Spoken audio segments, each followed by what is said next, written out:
உலகத் தமிழ் மக்கள் உங்கள் அனைவருக்கும் எனது அன்பான வணக்கங்கள். என நேயர்களே, சமீப காலமாக இந்த ராகு கேது தோஷம் இருக்கக்கூடியவர்கள் ராகு கேது தோஷத்தை தான் கல்யாணம் செய்ய வேண்டும் என்றெல்லாம் ஒரு நிலைப்பாடுகளுக்கு நாம் தள்ளப்பட்டிருக்கிறோம்.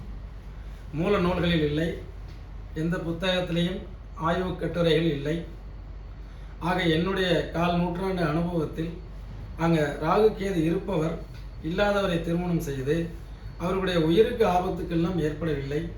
கருத்து மோதல்கள் எல்லார்கிட்டையும் இருக்கும். ராகு கேது சுத்த ஜாதகம் கல்யாணம் பண்ணாலும் இருக்கும், ராகு கேதுவை சேர்த்தாலும் இருக்கும்.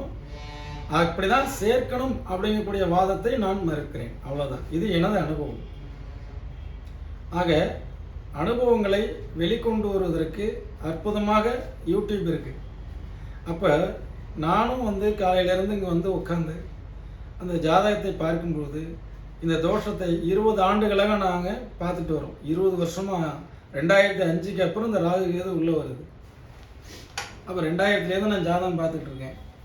அப்போது இல்லாதவர்கள் இருப்பவர், இப்போ எனக்கு 2ல் ராகு, என்னுடைய மனைவிக்கும் 2ல் ராகு, இருவருக்குள்ளாரும் இதுவரை எந்த சேமிப்பும் இல்லை, தாராளமயமான செலவினங்கள். ஆக 2ஆம் வீடு யாருடைய வீடோ அதுக்கு நான் இதுக்கு முன்னாடி சொல்லியிருந்தேன். சனி வீட்டு ராகு சுக்கிரன் வீட்டு ராகு சேருங்க அப்படின்னு சொல்லியிருந்தோம். சனி வீட்டு ராகு சூரியன் வீட்டு ராகுவை சேர்க்காதீங்கன்னு சொல்லியிருந்தோம். சனி வீட்டு ராகு சந்திரன் வீட்டு ராகுவை சேர்க்காதீங்கன்னு சொன்னோம். அதே மாதிரி புதன் வீட்டு ராகு சனி வீட்டு ராகு சேருங்கன்னு சொன்னோம். இதெல்லாம் டீப்பாக அனலைஸ் பண்ணி பார்த்த வகையில் பிரச்சனைகள் ஏன் வருகிறது, பிரச்சனை ஏன் தீர்கிறது என்பதெல்லாம் நம்ம அதை பார்த்துருக்கோம். அந்த வகையில் இப்போது என் வயசில் உள்ள ஒருத்தர், அவருக்கு ராகு கேது லக்னத்திலேயே கேது 7ஆம் இடத்துல ராகு, அவருடைய மனைவியும் லக்னத்தில் கேது 7ஆம் இடத்துல ராகு. அப்போ ராகு கேது பொருத்தம்லாம் பார்க்கல, ஜென்ரலாக அவங்க கல்யாணம் பண்ணியிருக்காங்க, அவங்க சொந்தக்காரங்கிறதுனால மேரேஜ் பொருத்தம் பார்க்கல. அப்போ என்னையும் நான் சொன்னேன், எனக்கு 2ல் ராகு, அதே 2ல் மனைவிக்கு ராகுங்கும்பொழுது 2ஆம் பாவகம் கெட்டுச்சா இல்லையா அப்படின்னா 2 பேருக்குமே கெட்டுருக்கு. 2 பேருமே என்ன ஆகிடுறாங்க, செல்வ செழிப்புகள் சேமிப்புகள் அந்த வகையில் எனக்கு சிக்கல் இருக்கிறத மனசில் வச்சுக்கிட்டு என் வயசில் உள்ளவங்களாம் ரிசர்ச் பண்ணுறேன்.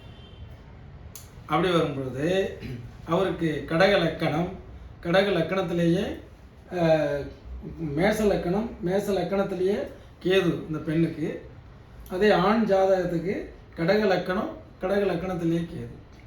அவருடைய பொண்ணுக்கு இப்போ வரன் பார்த்துட்ருக்கோம். அவங்க மகளுக்கு இந்த ராகு கேது தோஷம் இருக்குது. அவங்க என்ன சொல்கிறாங்க, தயவுசெய்து சுத்த ஜாதகம் இருந்தால் பாருங்கள் சார், ஏன்னா நம்மளும் மேட்ரிமோனி வச்சுருக்கோம் இல்லையா, சுத்த ஜாதகம்னா பாருங்கள், எங்களுக்கு ராகு கேது வேண்டாங்கிறாங்க. என்னங்க இப்படி சொல்கிறீங்க, இது சமீப காலமாக இப்படி தானே சேர்க்கணுங்கிறாங்க. சார், என் கணவர் நல்லவர் தான், ஆனால் எனக்கும் லக்னத்தில் கேது அவருக்கும் லக்னத்தில் கேது. எங்கள் 2 பேருக்குள்ளார நீங்கள் சொன்ன மாதிரி நிறைய அறிதல் புரிதல் தெளிதலில் குழப்பங்கள் இருக்குது. அதனால் தயவுசெய்து வேண்டாம், என்னுடைய மகளுக்கு சுத்த ஜாதகமாக பாருங்கிறாங்க. சரி, சுத்த ஜாதகக்காரங்க பொண்ணு அவங்க எடுப்பாங்களா? ஏன்னா அந்த கான்செப்ட் இன்னைக்கு எப்படி ஆயிடுச்சுன்னா, ராகு கேது மட்டுமே தான் எடுக்க வேண்டும் சேர்க்க வேண்டும்ங்கக்கூடிய சூழலுக்கு தள்ளப்பட்டு விட்டார்கள். ஆத்தூர் மாதேஸ்வரன் ஐயா போன்றவர்கள்லாம் எழுதிய நூல்கள்லாம் நிறைய இருக்கு என்கிட்ட. அந்த நூல்கள்லாம் எங்கேயுமே ராகு கேது தான் சேர்க்கணும்னு இல்லை. ஆக இதுக்கு மூலமே இல்லை. மூலம் என்றால் அது இதுக்கு பல காலங்களுக்கு முன்பே சொல்லப்பட்டிருக்கணும். முகூர்த்த சிந்தாமணி அந்த மாதிரி நூல்கள்லாம் அது இல்லை. ஆக சர்வார்த்த சிந்தாமணி அதுலேயும் இல்லை. ஆக நிறைய பார்த்தீங்கன்னா கொஞ்சம் அனலைஸ் பண்ணணும். ஆக இருப்பவர் அதே மாதிரி இருப்பவரை சேர்த்து அவங்க 2 பேருமே ஜாதகம் பார்க்க நான் எப்படி இருக்கேன்னு அவங்கள்ட்ட கேட்கும் பொழுது, வேண்டாங்க சார், என்னுடைய சிந்தனையும் அவருடைய சிந்தனையும் நிறைய கருத்து மோதல்கள் இருக்குது. அப்போ என்னுடைய 2ல் ராகு மனைவிக்கு 2ல் ராகுங்கும் பொழுது கருத்து மோதல்கள் நிறைய இருக்குது. நான் பேசுகிறது அவங்களுக்கு பிடிக்காதும்பாங்க, அவங்க பேசுகிறது எனக்கு சுத்தமாக செட் ஆகாது. ஏனென்றால் இருவருக்குமே 2ஆம் இடத்தில் ராகு. ஆக இந்த உதாரணம், இந்த ஜாதகம் பார்ப்போம். இந்த பெண் ஜாதகம் 4/12/76 பிறந்திருக்காங்க. 4:30 மணி மாலை, மதுரை. இது ஊர் நாங்கள் மாற்றி போட்டிருக்கிறோம். இந்த லக்கணம் மேஷம் வருது, ஒரே லக்கணங்கிறதுனால எடுத்தோம். சரிங்களா? இந்த பெண் ஜாதகம்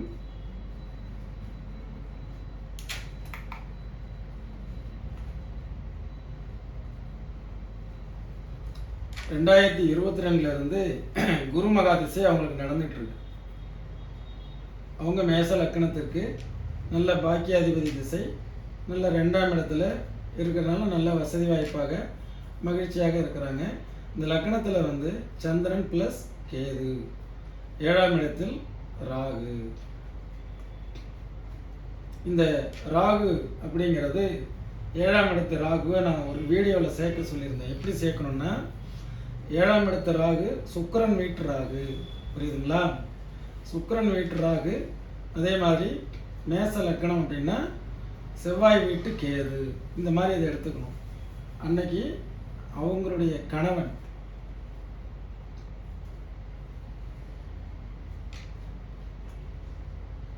கணவர் ஜாதகம் எப்படி இருக்குன்னு பார்ப்போம்.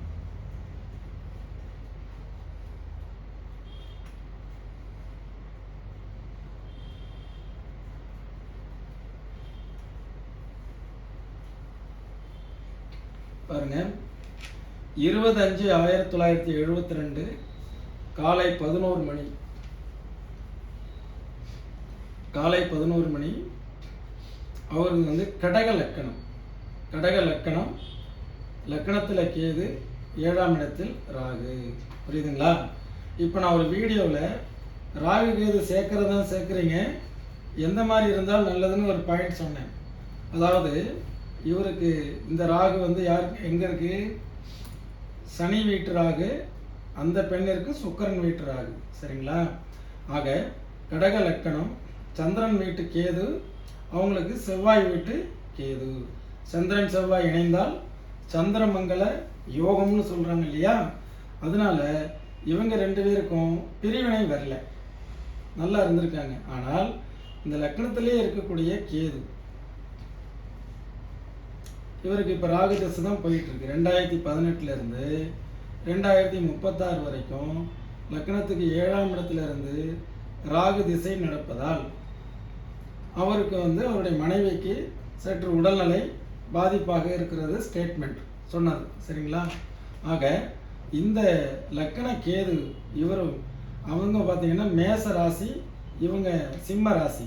அடுத்த வீடியோவில் நான் எந்த லக்கணக்காரங்க எந்த லக்கணத்தை திருமணம் செய்யலாம் அப்படிங்கிறத சொல்கிறேன். இந்த லக்கணத்திற்கு காரியமாற்றக்கூடிய 10வது லக்கணம் மேச லக்கணம். சரிங்களா?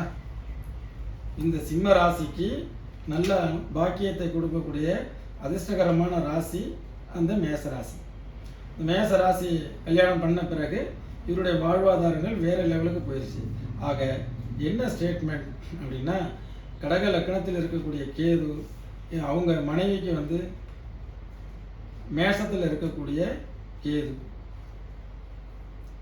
இந்த 2 கேதுமே 2 பேருக்குள்ளார ஒரு இனம் புரியாத ஒரு புரிதல் இல்லை அப்படிங்கிறது அவங்களுடைய கருத்து. வேற ஒன்றும் இல்லை. அவங்க மகளுக்கு லக்கணத்தில் ராகு, அதே மாதிரி லக்கணத்தில் ராகு வேண்டாங்கன்னு அவங்களே ஸ்டேட்மெண்ட் சொல்கிறாங்க. புரியுதுங்களா? ஆக இது என் வயசில் உள்ளவங்களுக்கு நான் ஆராய்ச்சி பண்ணது. இப்போ என்னுடைய மகன் வயசு உள்ளவங்களுக்கெல்லாம் கல்யாணம் நடந்துகிட்டு இருக்கு. 99 பிறந்தவங்களுக்கெல்லாம்.